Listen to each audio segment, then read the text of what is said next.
Single-use plastic. Ayaw namin yan. Ayaw namin yan. Ayaw namin yan. Single-use plastic. Ayaw namin yan. Dahil masama sa kalikasan. Ang pagkakalat sa estero at daan. Ayaw namin yan. Ayaw namin yan. Ang pagkakalat sa estero at daan ay masama sa kalikasan.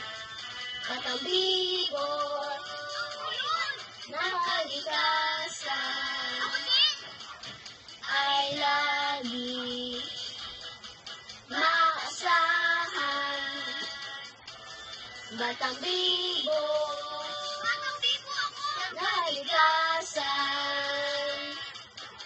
ay dapat natularan. Kung pagtatanim ng puno at halaman, gusto namin yan. Gusto namin yan.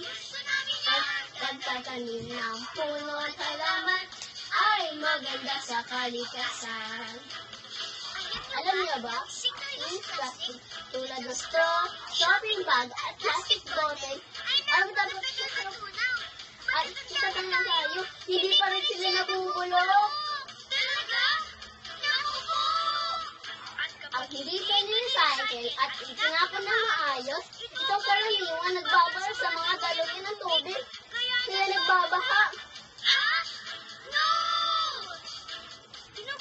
Sila ang mga ilog at dagat, kaya nagpanganib ang mga isda at pangiga. Pwede nilang kumakain o kapilit nito, pwede silang mamatay. Hindi okay yan. Iwasan natin ang paggamit ng single-use plastic, gumamit ng container para sa mga inumin. At para eco-bag para sa mga gagamitin natin.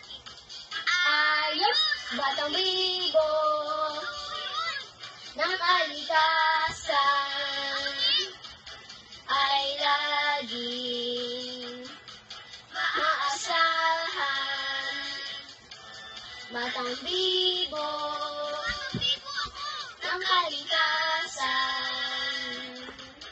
ay dapat natularan. Batang bibo ng kalikasan ay lagi maasahan. Batang bibo ng kalikasan